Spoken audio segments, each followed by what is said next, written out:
चिकित्सा क्षेत्र में बढ़ती प्रशासनिक दखल-अंदाजी और वेतनमान विसंगतियों की मांगों को लेकर डॉक्टरों का प्रदेशव्यापी आंदोलन शुरू हुआ। पहले दिन डॉक्टरों ने हाथ पर काली पट्टी बांधकर नारेबाजी करते हुए विरोध प्रदर्शन किया।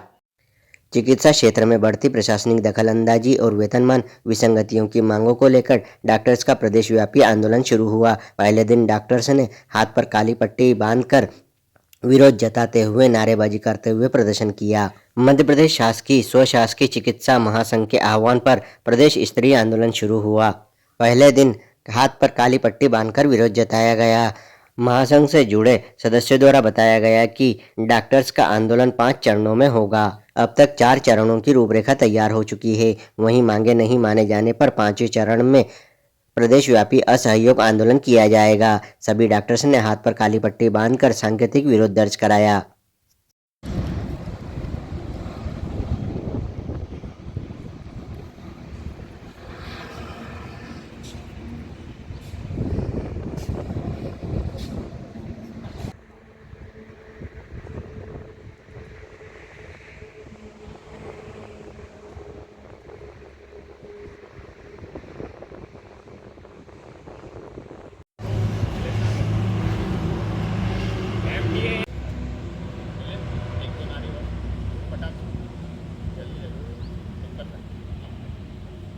हमारी मांगे पूरी करो, हमारी मांगे पूरी करो।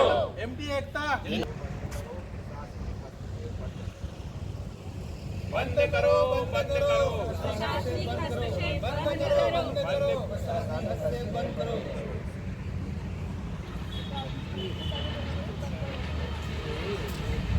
चिकित्सा बचाओ, चिकित्सक बचाओ, चिकित्सा बचाओ, चिकित्सक बचाओ, चिकित्सा बचाओ, चिकित्सक बचाओ, चिकित्सा बचाओ, चिकित्सक बचाओ।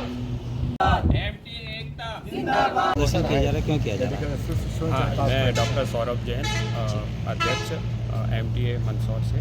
जी देखिए, आज बहुत दुख का विषय है कि हमारी सरकार, जो कि डबल इंजन की सरकार कहलाती है, जी और मध्य प्रदेश में भी काफ़ी अच्छा काम कर रही है, मरीजों के लिए भी बहुत अच्छा काम कर रही है, लेकिन उसको हम डॉक्टरों की बिल्कुल भी चिंता नहीं है। 28/8/2023 को हमारे पूर्व मुख्यमंत्री साहब जो शिवराज सिंह चौहान हैं, उन्होंने बहुत सारी घोषणाएं करी थी जिससे कि डॉक्टरों की जो समस्याएं हैं वो सॉल्व हो सकती है और डॉक्टर एक सम्मानीय ज़िंदगी जी सकते हैं। लेकिन उनका 17 महीने होने के बाद भी क्रियान्वयन नहीं हुआ है। हमारी महासंघ की तरफ से बहुत सारे प्रयास किए जा रहे हैं, सब कुछ किया जा रहा है, लेकिन गवर्नमेंट उसको पता नहीं क्यों नहीं रिस्पॉन्स कर रही है।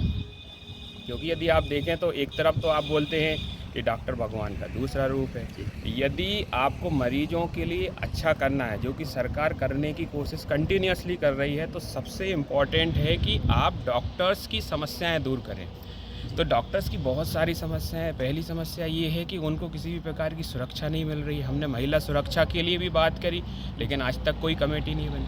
फिर डॉक्टर कहीं काम करते हैं तो आप जानते हैं कि मेडिकल फील्ड में बहुत सारे रिस्ट्रिक्शंस होते हैं जी भाई, सुविधा अवेलेबल नहीं होना और बहुत सारी चीज़ें नहीं होना। तो यदि प्रशासनिक अधिकारी उसमें कंटिन्यूसली हस्तक्षेप करेंगे बिना डॉक्टर की मजबूरी समझे, तो वो सब चीज़ें गड़बड़ होते जाएंगी। फिर तीसरा, इससे भी और इम्पोर्टेंट है कि ये जो चीज़ें नहीं दे पा रहे हैं, वो वेतन भी हमें पूरा नहीं दे पा रहे। जैसे हमारे यहाँ पे बहुत सारे चिकित्सक जो हैं वो दूसरी जगह से आए हुए हैं, गवर्नमेंट मेडिकल कॉलेज से आए हैं, उनका पे प्रोटेक्ट नहीं है, उनकी सर्विस कंटिन्यू नहीं हो रही। अब इतना तो छोड़िए, मतलब गवर्नमेंट पूरा वेतन भी नहीं दे पा रही है। कि जैसे हम में से बहुत सारे लोग हैं जो प्रैक्टिस नहीं कर रहे हैं, तो उनके लिए 25% NPA का प्रोविज़न है, तो वो भी सरकार नहीं दे रही है। अच्छा, NPA की जो गणना कर रही है वो आज भी 6 पे के हिसाब से कर रही है। पूरे इंडिया में सब जगह 7th पे चल रहा है, सिर्फ मध्य प्रदेश में डॉक्टर्स को अकेली जो अलाउंस मिल रहे हैं वो 6 पे के हिसाब से मिल रहे हैं। तो ऐसी बहुत सारी समस्याएं हैं जिसके लिए हमने एक डिमांड करी थी कि आप क्या कीजिए, आप एक उच्च स्तरीय कमेटी बना दीजिए। वो कमेटी क्या करेगी, उसमें हमारे MTA के मेंबर रहेंगे, तो वो क्या करेंगे, सीधे की प्रशासनिक पद पे बैठे लोगों से बात कर लेंगे और वो जो कमेटी रहेगी वो सीधा माननीय मुख्यमंत्री जी को रिपोर्ट करेगी, जिससे कि हमारी प्रॉब्लम तुरंत सॉल्व हो सके। क्योंकि देखिए, माननीय हाई कोर्ट ने भी ये बोला कि आप लोग हड़ताल नहीं कर सकते। फिर हमने माननीय हाई कोर्ट को बताया कि भाई अब हमारी जो समस्या है वो कैसे सॉल्व होंगी। तो फिर उनने एक बीच का रास्ता निकाला कि उनने कहा कि आप गवर्नमेंट को अल्टीमेटम दीजिए कि 2 to 4 वीक का आप टाइम ले लीजिए और उसमें डॉक्टर्स की प्रॉब्लम सॉल्व करिए। तो ये सब भी हुआ, माननीय हाई कोर्ट ने भी हमको परमिशन दे दी और उसके बाद बोला कि इसके बाद भी सरकार आपकी समस्या नहीं सुनती है, नहीं सॉल्व करती है, तब जाके आप स्ट्राइक कर सकते हैं। तो स्ट्राइक करना हमारे लिए सबसे कठिन है। एक आम आदमी आज कभी भी चाहे तो स्ट्राइक कर सकता है, लेकिन डॉक्टर्स नहीं कर सकते। क्यों? क्योंकि हम समझते हैं कि यदि हमने स्ट्राइक कर दिया तो सबसे ज़्यादा नुकसान पेशेंट का होने वाला है। जी। और डॉक्टर्स ही है जो एक निस्वार्थ भावना के साथ अपना पूरा योगदान देता है। उसके लिए कहीं से अलग से नहीं बोलना पड़ता है कि भाई तुम डॉक्टर हो, तुम निस्वार्थ सेवा करो। नहीं, जैसे ही आपको MBBS की डिग्री मिलती है, आपके मन में ये बात आ जाती है कि आपको निस्वार्थ भावना करना है। तो इसलिए अब चूँकि हम लोग निराश हो चुके हैं, गवर्नमेंट से हम बहुत मेहनत कर चुके हैं, गवर्नमेंट को कोई इंटरेस्ट नहीं है डॉक्टर की समस्या पे ध्यान देने में, इसलिए अब आंदोलन की शुरुआत हो चुकी है।